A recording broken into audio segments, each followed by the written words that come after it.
All right, let's go ahead and jump into the next series of the day. We're losing it here because we're so excited for this next series and to find out what happens. And once again, we start off on Cloud Kingdom, game number 1 for the semifinals. Over in the bottom left, we have from Team Acer, it is Bly. Bly, of course, a guy that doesn't necessarily abide by normal strategy. He says, I am going to play StarCraft II Zerg my own way. And he does so. He's the European Cats. Or maybe Cats is the Southern American version of Bly. Or maybe they're just two independent people and I offended every one of their fans. See, yep, I'm just going to leave it at that. It's a ZVZ. I love Dark, by the way. I've said this over and over again. My God, how are both these players going 10 pool? There's some big hacks. Well, in Cloud Kingdom, it is a map that people generally feel safe to play a little bit more economic-minded because you do have the windy path to get to your opponent. And it is really easy to spot these kinds of early pools. But 10 pool, man, both of them going 10 pool. Now, Andre, you've been playing a lot of Zerg. Tell me about how this dual 10 pool ends up panning out. Is it just they both don't do any damage, or if they both scout it, they don't do anything, they just drone up? Like, what do you go from here? That's really what happens. And look at this. Both of them are actually scouting each other with a drone. That's absolutely crazy. The path that Dark took is really weird, but just considering that they're both drone scouting, you will just see them equalize. It's basically like seeing 15 hatch against 15 hatch. It's the same thing, just because obviously now they know, okay, you're only capable of exactly what I'm capable of, and they go from there. It's good that Bly was able to get in a little bit earlier because you can see he puts down his drones a lot faster. Of course, Dark needed to just verify whether or not he wanted to make those Zerglings or not. That's the power of this drone scout. You really get to see if you can be a little bit more efficient. So let's say Bly wasn't drone scouting, then of course there'll be 3 Zerglings on the map that are, excuse me, 6 Zerglings on the map that are completely useless because a hatchery will produce that queen and then you have drones to defend. All right, so in a sense, neither player makes any form of attacking units. They just purely go back to droning. And it's as if both of them just opened up economically inefficient, but that's okay, and that's really high-level mind games from both players to be able to read that and react accordingly. Small deviation. Bly's getting the second queen, just being a lot more safe. I think that's a little bit unnecessary. You don't need to get that second queen, seeing as your opponent hasn't really gotten for a very fast extractor, so you can go ahead and just put down your hatchery first, then get the queen. I think that's a lot more efficient, but very subtle. Either that or Bly's doing a 2-queen attack. Oh. And it'd be just another Bly build. It's like, I have to save up these queens so I can send 10 of them across the map at the 17-minute mark. That would be so sick. 17's a little bit long, though. Yeah.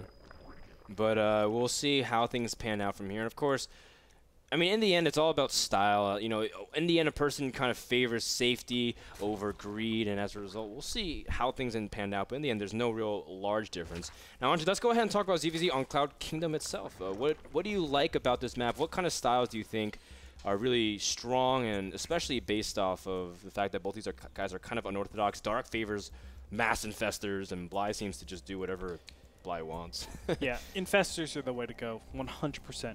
I mean, infestors are so powerful. If you can look, this little entrance has obviously this great fungal potential. Even if you open up the rocks, you can fungal down any amount of roaches on this. So it's so powerful, you just put spine crawlers up, similar to something like PVZ when you're the Protoss. And even over at the third base, I mean, it's just so powerful. So normally, yes, we do see 2-3 base timings multiple times. A lot of these players actually love to trade at that section. But because of how, I guess, passive Dark has been in the past, I think he's the one that's going to choose to tech 2 infestors as much as possible. And Bly has the range of going something that could potentially bust his opponent. But, you know, I don't know what to expect from Bly every time I cast him. Yeah, he's always a guy that's full of surprises. He's the Wonder Ball Zerg, if you will. Just you never know what pleasant surprises that Bly has in store for everyone. It's different every time. But then again, you start expecting so many surprises that it's not really a surprise anymore. You're kind of surprised if he doesn't do anything. Yeah. Then it's like, oh, you macroed. It's like, wait, whoa, this is not Bly. And it's like, huh. But you can see that Dark at this point is going to play a lot more defensive, squeezing out a little bit more drones here and there. And again, every drone does matter in ZVZ, but in this stage of the game, both players are just trying to get a good feel for each other. They have defensive Baneling nests up, now starting to power up on gas, and pretty soon they're going to start making choices of small things like their Evo chamber timings. Do they start a fast +1, and as a result, do they scale back their tech a little bit in order to get earlier upgrades and more roaches? And that's kind of a stylistic thing once again, I think. And a lot of contention will be about third bases. You know, am I going to force a cancel? Am I going to try to play even more greedy and get my third base earlier? That's exactly right. I mean, and Bly is actually doing that. He's the one that's gotten his gases a lot faster. His third gas, obviously his lair, has been slightly affected by that. You can see just about 15 seconds faster than his opponent, but has not gotten that evolution chamber. So he has no upgrade to really fall back to. A lot of times +1 missile attack is where you want to go, or even +1 melee to keep your Zerglings a little bit more relevant in the game. But look at this, Bly going to pick off a queen. This is so unexpected. I feel like under 95% of all games that Dark witnesses, he doesn't see an attack like this, but I think it is a little bit cheeky for him to not be having units to defend this for so long. I mean, we're 8.5 minutes into the game. Why don't you have units protecting your ramp? Oh, and he also sees no real attempt of a third just yet. So Bly, he's the one expanding, but also going for mutas and going to have to exert a lot of map control to do so. And he knows his opponent is going for more of a ground-based army. He got a good scout of his opponent's base, saw the Roach Warren, and then the Evo Chamber, so he knows. So where does Dark go from here? When you don't know your opponent is really going for mutaless play because he has an Overlord just scouting the third timing, does any indication of what Bly is doing indicates mutas? No. Actually, it's the exact opposite. You get a fast third base that's not really at a time when you're expecting mutas. Normally it's like your mutas are just about to pop. Let me throw down that hatchery so that you do some sort of quote-unquote timing. But in this case, I mean, if I'm in Dark's positions, I'm not even expecting mutas to be coming out anytime soon. I'm not even expecting mutas to come out this game just because of how weird it would be. You know, you've basically put yourself where you can never defend the third base, and it's like, why would you ever want to put a third base down and never expect to defend it? But I guess that is the theory of it. Bly is like, well, it makes no sense to put down a third base and go Muta, so I'm going to do it. And you're not going to expect me to go Muta because of that. It's theoretically unsafe. Yes, if you apply pressure on me, I'm dead. But if you don't, I'm like way ahead because I'm applying pressure in the middle of the map. I'm taking out a ton of Overlords, and I'm able to actually catch you off guard, kill some queens. Well, we'll see how effective it is. 9 mutas are out, and several roaches are heading over to Bly's third. And now Bly, I mean, he knows exactly what's coming up. Zerglings are trying to go for a flank.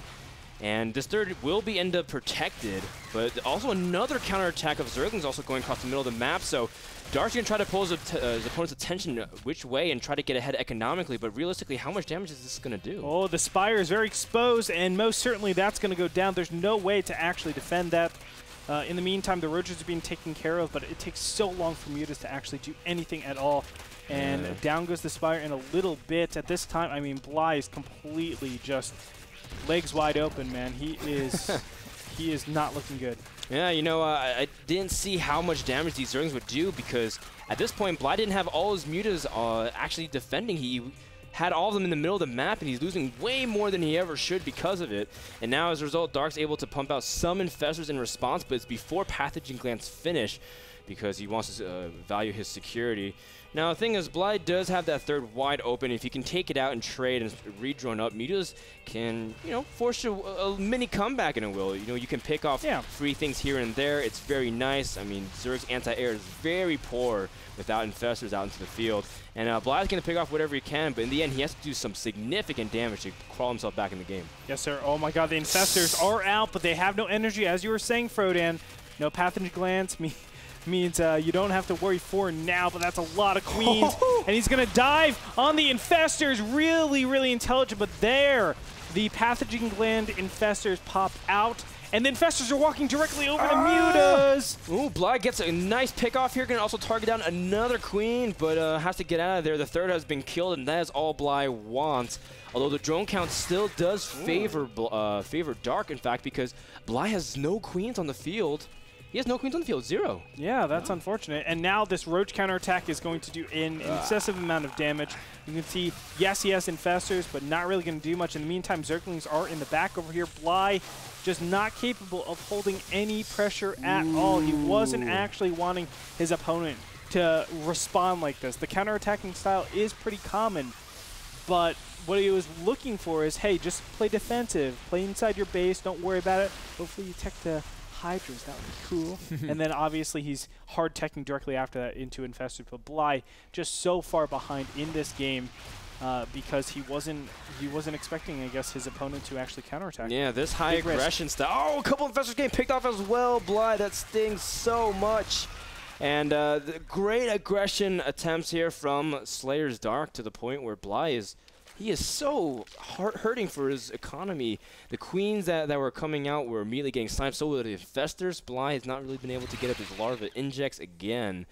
And now we see 30 to 49 workers when Dark has a really comfortable amount of defense at his third base. No amount of Mutas will be able to really fend off or attack because these queens and Infestors will fend it off. Yes. And at this point, I really feel like Dark could just march his queens across. That's something that we... No, that's actually something we see in DVZs quite often, where you just send your Hydras, your Queen Drillisks, and they're able to actually be your constant anti-air. And of course, with the power of Transfuse, if you don't have anything hardy to deal with the queens, like a crazy amount of roaches, well, you're dead. The queens will be able to kill everything, and there ain't nothing you can do about it. It's just really tough when you have that security based around the queen. For now, another counterattack again, picking up whatever they can, trying to go for the queens. Dark is targeting just everything right in these mini counterattacks, really punishing Bly for not paying close attention. That wall is just not really that effective. I mean, Bly tried to use a bit of SimCity to make it harder for any counterattacks, but realistically, it's just done such a poor job. And I just feel for Bly, because every time he's doing good aggression with his Mutas, he's losing more stuff back at home. His trades have been very poor. It's unfortunate for Bly. You know, if I have to talk about Bly's style in this game, I would have said you did everything okay, in my opinion. But the real thing goes into that third base. When you see your opponent's third base not down for so long, you have to actually react to that. You have to say, okay, well, my opponent most likely is going something that is going to really develop his army. Let me prepare for that. Let me make sure I'm okay to defend against that.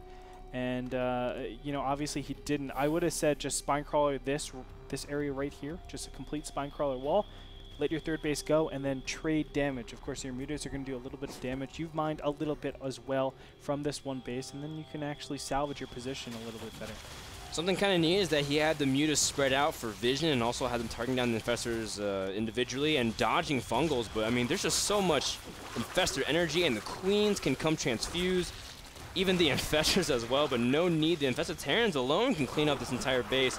Bly doesn't really have anything. He can't even really counterattack, which is something you can do in this position, but there's just so much for Dark and not enough for Bly. The wall comes crashing down, but it's okay. That wall wasn't useful anyways, Andre. G comes out from Bly, and Dark takes game number 1 with really well-executed attacks, and it just seems that, you know, he just was playing faster than Bly. Like, Bly couldn't keep up. You know, I think, honestly, that game was Bly's weird build just didn't work. I don't think there's a situation. The third with Mutas and everything? The third with Mutas, you get so far behind when you're in that position. And that was just a standard counterattack. Now, what he's looking for when you're doing that is just a person that takes their third a little bit sooner than that, and they are regular teching to Infestors. They're not really developing their Roach count. But once you see that Roach warrant up, you have to be like, okay, my opponent has the range of doing some sort of Roach timing. If I put down this third hatchery, I open myself up a little bit. If I put down Mutas, I open myself up even more. So for him to actually not expect some sort of pressure from there, I think that was really silly. And Bly should have probably responded a little bit better in that fashion. And with that, let's take a 1-minute break while we get ready for game number 2 between Bly and Dark. It's single elimination, guys. Best of 3. Win or go home. We'll find out what happens when we return.